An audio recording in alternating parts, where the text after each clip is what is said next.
Hello friends, welcome back. कैसे हो आप सभी लोग? दोस्तों, T20 वर्ल्ड कप के इस पूरे माहौल को और शानदार बनाने के लिए आप लोगों के सामने आ चुके हैं। T20 वर्ल्ड कप का मैच नंबर 30 है, जो कि श्रीलंका और ऑस्ट्रेलिया के बीच में खेला जाएगा। एक और अपसेट आपको देखने मिल सकता है, क्योंकि ऑस्ट्रेलिया के बहुत सारे प्लेयर्स आपको खेलते हुए नजर नहीं आ रहे हैं। मिचेल मार्श बीमार हैं, बाहर हैं, पैट कमिंस नहीं है टीम के अंदर, तो टीम एक तरह से ऑस्ट्रेलिया सी टीम के साथ में खेल रही है। लेकिन दोस्तों, अगर हम कल के मैच की बात करें, जहां इंडिया और पाकिस्तान आमने सामने थी, एक तरफा मैच रहा। इंडिया ने बहुत आराम से 61 रनों से मैच को अपने नाम कर लिया। लेकिन लेकिन लेकिन एक बहुत बड़ी चीज जो गलत हुई थी पिछले मैच के अंदर, वो भी हम डिस्कस करेंगे। पहली चीज तो ये है दोस्तों कि यार तिलक वर्मा और सूर्य कुमार यादव इतना स्लो खेल गए, इतना स्लो खेल गए। अगर कहीं गलती से मैच इंडिया हार जाती है, मैच फंस जाता, चूंकि ऐसा होना नहीं था, क्योंकि पाकिस्तान के पास वैसी बल्लेबाजी नहीं है। उनके बल्लेबाज गेंदबाजी करते हैं, उनके गेंदबाज बल्लेबाजी करते हैं। दोनों में मतलब एक बड़ा डिफरेंस आपको दिखता है। लेकिन ये गलत था। जहां इंडिया को वो स्कोर को मेंटेन करना था, वहां बहुत स्लो हो गया इंडिया। आगे आगे कई बहुत सारी अच्छी टीमें आएंगी। माना कि ये रद्दी टीम थी, लेकिन आगे अच्छी टीम्स आएंगी, तो उनके सामने ऐसा नहीं कर सकते हैं आप। तो तिलक वर्मा, सूर्य कुमार यादव को लगातार उस रन रेट को मेंटेन करना था। कम से कम एक को तो तेज खेलना ही खेलना था। दोनों में से एक भी प्लेयर बाउंड्री के लिए नहीं जा रहा था, दोनों में से एक भी प्लेयर बड़े हिट की तरफ नहीं जा रहा था। ये गलती थी। अगर आपको एक तरफ से बड़े हिट चाहिए थे, तो आप शिवम दुबे को प्रमोट कर सकते थे, जो कि स्पिनर को बहुत अच्छा खेलते हैं। अगर आप शिवम दुबे को सिर्फ इसलिए टीम में रख रहे हो कि वो स्पिनर को खेले, और स्पिनर खेलने का जब टाइम आया, तभी आपने शिवम दुबे का इस्तेमाल नहीं किया, तो फिर उनको टीम में रखने का फायदा ही क्या। खैर, इसके बारे में हम अलग से चर्चा कर सकते हैं। एक बढ़िया डिबेट का दोस्तों ये एक क्वेश्चन मार्क है, तो उसको हम अलग से हल करने की कोशिश करेंगे। लेकिन हाल फिलहाल में यहाँ पर बात कर लेते हैं ऑस्ट्रेलिया और श्रीलंका के बारे में। देखो, जहां ना चांसेस 50-50 हैं कि 50% ऑस्ट्रेलिया जीत सकती है, 50% श्रीलंका जीत सकती है। और अगर 2-5% ऊपर चांसेस बोलूँ ना, तो वो श्रीलंका के ही है, क्योंकि भैया होम ग्राउंड का बेनिफिट तो मिल ही जाता है। अब इस मैच में आपको क्या करना है वो मैं आपको बताऊंगा। लास्ट मैच की तरह, जैसे हार्दिक पांड्या हमारे कैप्टन थे, 2 विकेट निकाले, हालांकि 0 पर आउट हो गए थे, लेकिन 0 पर आउट होने के पीछे का बहुत बड़ी वजह थी सूर्य कुमार यादव और तिलक वर्मा का स्लो खेलना। ठीक है, अब इस मैच में कैसे करना है, सारी चीजें आपको वीडियो के अंदर पता चलेंगी, और जो फाइनल टीम आएगी वो टेलीग्राम पर पता चलेगी। तो अगर टेलीग्राम पे नहीं हो तो जल्दी से ज्वाइन कर लो। स्मॉल लीग का टीम आपको टेलीग्राम पे मिल जाएगा, जिसका लिंक मैंने वीडियो के डिस्क्रिप्शन में दिया है। वीडियो के जैसे ही नाम पर क्लिक करोगे तो आपको ये बॉक्स मिल जाएगा। पहला लिंक टेलीग्राम का है, और जब आप मुझे कमेंट करने जाओगे ना, तो पहला कमेंट मैंने पिन भी किया हुआ है, वहां पर भी टेलीग्राम का लिंक है, क्लिक करके ज्वाइन करिएगा। अब हम बात करते हैं सबसे पहले वेन्यू के बारे में। मैच होगा पल्ले केले इंटरनेशनल क्रिकेट स्टेडियम पर। ठीक है, इस मैदान पर टोटल 30 मैचेस खेले गए हैं, जिनमें से 16 बार पहले बैटिंग करने वाली टीम ने मैच को विन किया है। ठीक है, यहाँ एक और चीज ध्यान रखना कि श्रीलंका में जो ज्यादातर ग्राउंड है वो स्पिनर्स को सपोर्ट करते हैं, और स्पिनर्स को सपोर्ट करते हैं मतलब आप समझ लीजिएगा कि स्पिनर्स भारी पड़ सकते हैं, वेरिएशन वाले बॉलर भारी पड़ सकते हैं। अब लास्ट जो कुछ मैचेस इस मैदान पर हुए हैं, उनमें अगर आप देखोगे तो श्रीलंका ने 225 बनाया था, ओमान नहीं बना पाया। ठीक है, खैर वो तो बन भी नहीं पाते, पर इंग्लैंड ने 128 बनाया, श्रीलंका चेस नहीं कर पाया था, बहुत क्लोज चला गया था। श्रीलंका ने 189 बनाया, श्रीलंका ने 133 का स्कोर किया, इंग्लैंड 125, यहाँ पर 173 का स्कोर है। कुल मिलाकर सेकंड इनिंग में दिक्कत आई है, और दिक्कत आने के पीछे का कारण पता है क्या? स्पिनर के 5, स्पिनर के 9 विकेट। यहाँ पर स्पिनर को विकेट नहीं मिल पाए थे ज़्यादा, लेकिन पहली इनिंग में थे। ठीक है, और यहाँ पर स्पिनर के 4 विकेट। अगर आप फास्ट बॉलर और स्पिनर्स के विकेट को काउंट करोगे तो आप देखेंगे कि 6 विकेट टोटल यहाँ टोटल 11 विकेट, टोटल 17 विकेट्स हो गए।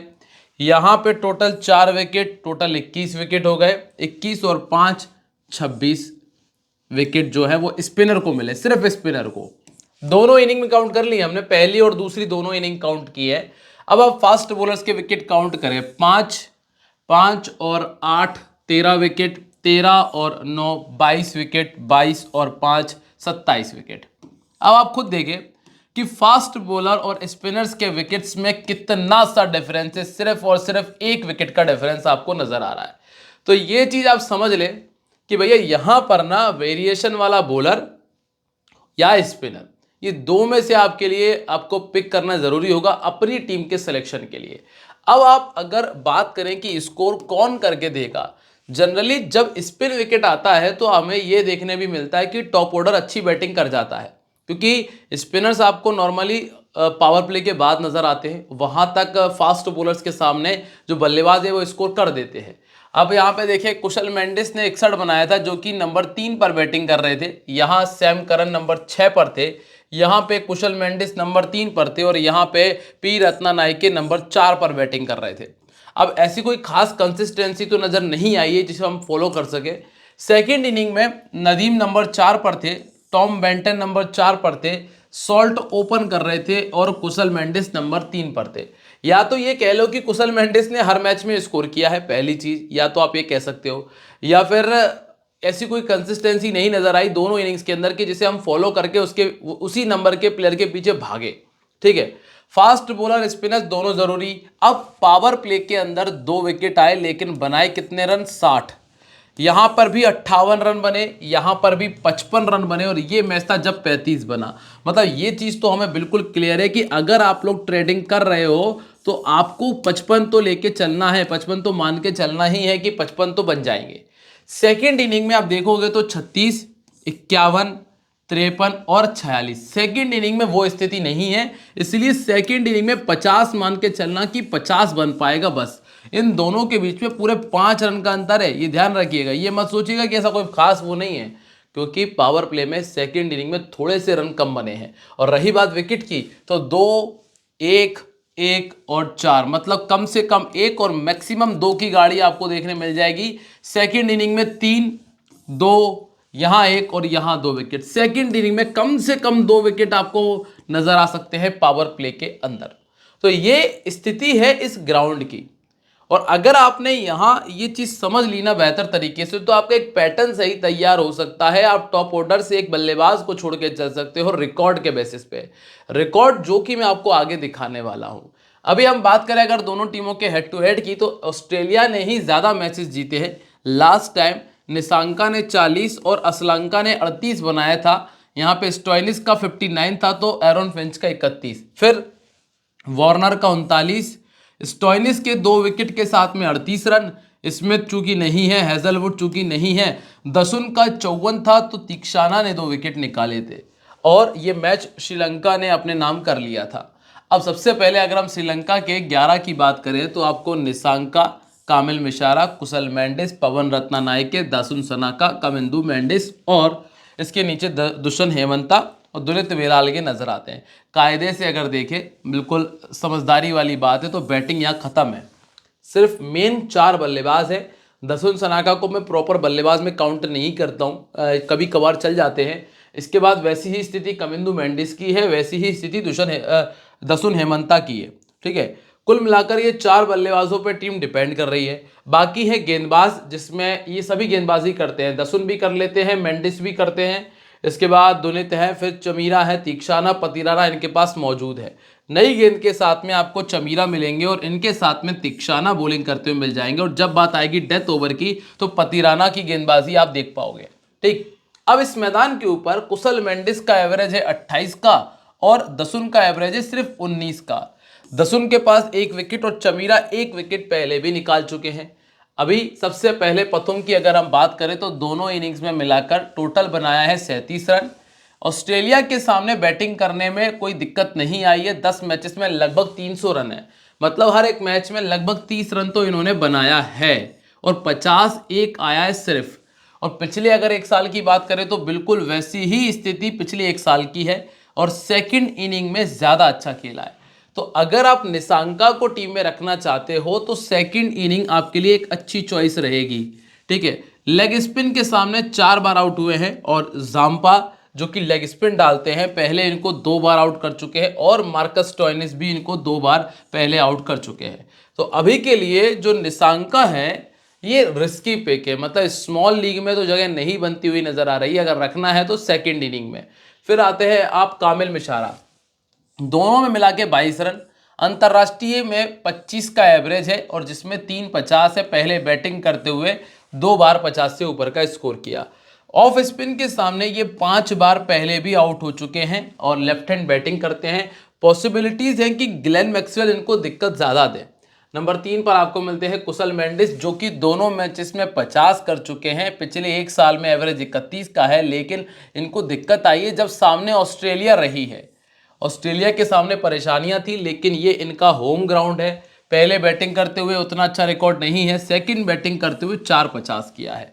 कैप्टन वाइस कैप्टनसी के लिए एक अच्छी चॉइस है और इनको लेग स्पिन दिक्कत देती है। मतलब कुल मिलाकर अभी अगर कोई कंफर्म प्लेयर मैं कहूँ ना तो वो जो कुशल मेंडिस है।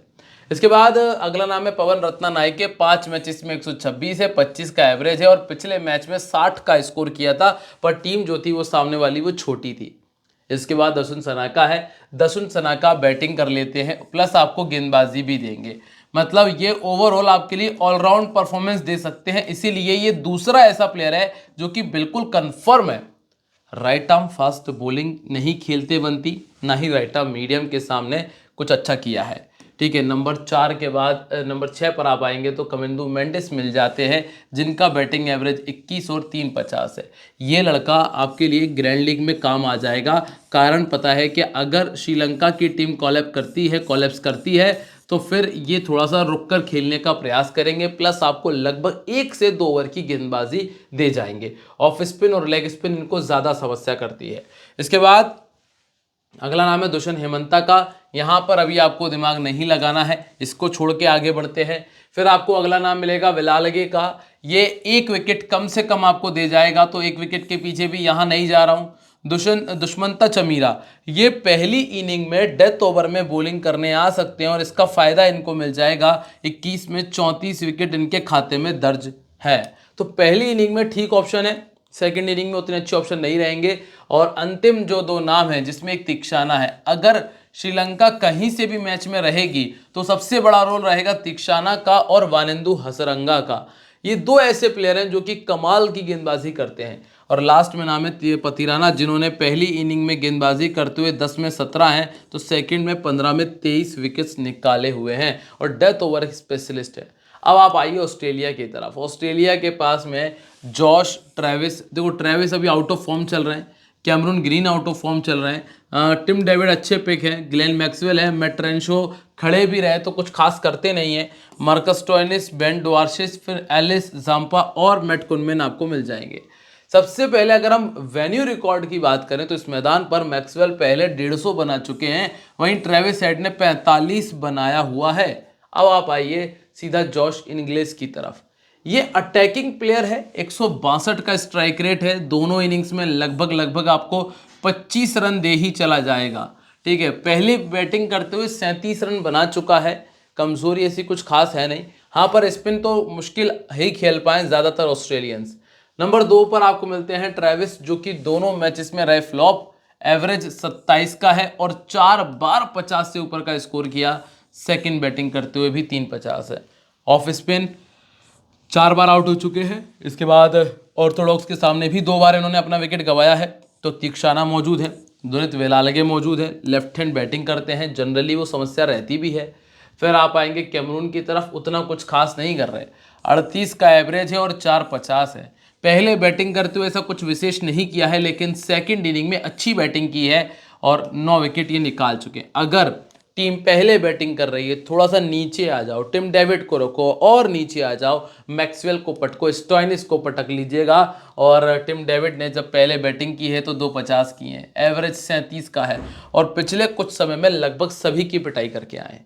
इसके बाद मैक्सवेल बॉलिंग करेंगे कम से कम 2 ओवर की, और बैटिंग आती है तो बैटिंग में आप देखेंगे एवरेज 27, 250, 100 है। प्योर रिस्की पिक है और वानिंदु हसरंगा इनके लिए एक बड़ी परेशानी बनेंगे। साथ में तीक्षाना ने भी 2 बार आउट किया, लेकिन स्ट्राइक रेट 172 का है। इसके बाद रेंशो अगर देखा जाए तो फैंटेसी के लिए तो बहुत अच्छे पिक है, पर टीम के लिए उतने ही बुरे पिक हैं। पर अब इनका बैटिंग डाउन थोड़ा सा नीचे गया है तो इनके लिए दिक्कत होगी कि आपको लगातार उतने बड़े हिट्स लगाकर दे पाएँ, इसीलिए मैंने इनको छोड़ा है। और यहाँ मैं ये उम्मीद नहीं कर रहा हूँ कि ऑस्ट्रेलिया जल्दी विकेट गंवाएगी। इसके बाद स्टोइनिस, ये आपके लिए एक अच्छा पिक है अगर आप ऊपर से कैमरून ग्रीन को ड्रॉप कर रहे हो तो कैमरून ग्रीन को ड्रॉप करने से आपको फायदा मिल जाएगा। ये 26 विकेट निकाल चुके हैं, बैटिंग में भी लगभग 30 का एवरेज और 4 बार 50 है, और दुश्मनता चमीरा 2 बार पहले आउट हो चुके हैं, कर चुके हैं। इसके बाद बेन वार्शिश, कमाल का गेंदबाज, पहली इनिंग का रखना पड़ेगा। नेथन एलिस, पहली इनिंग का बहुत कमाल का गेंदबाज, ये भी आपके लिए अच्छा पिक है। और इसके बाद आता है एडम जाम्पा, कुछ करें ना करें लेकिन अगर आप रिकॉर्ड देखोगे तो 16 में 26 और 12 में 21 विकेट्स हैं। अंतिम नाम है मैट कुनमेन का, यहां पर अभी आपको दिमाग नहीं लगाना है। अब कैप्टन वाइस कैप्टनसी में ना जॉश इंग्लिश, कुशल मेंडिस और कैमरून ग्रीन, टिम डेविड, तीक्षाना और एडम जाम्पा के पीछे ना भागा जा सकता है। अब जरा टीम कॉम्बिनेशन की बात कर लेते हैं। देखो, जब तक वानिंदु हसरंगा का क्लियर नहीं होता है तब तक तो टीम यही रहेगी, लेकिन अगर वानिंदु हसरंगा आएंगे तो टीम में फिर फेरबदल भी होंगे और वो बताए जाएंगे कहाँ, टेलीग्राम पे। मेंडिस और English captain vice captain, Head Green, David Mishara, Dasun Shanaka, Adam Zampa, Ben Dwarshuis, Nathan Ellis और यहाँ आपको मिल जाते हैं मतीसा पतिराना। तो दोस्तों उम्मीद यही रहेगी कि आपको सारी चीज़ें बेहतर तरीके से मैंने समझा दी हैं। अगर मुझे कुछ भी नया बताना है तो वो मैं आपको टेलीग्राम पर ही बता पाऊंगा। तो अगर टेलीग्राम पर नहीं हो तो ज्वाइन करो, लिंक डिस्क्रिप्शन कमेंट सेक्शन में है। मिलते हैं आप लोगों से अपनी अगली वीडियो में, तब तक के लिए दोस्तों बाय, जय हिंद, जय महाकाल।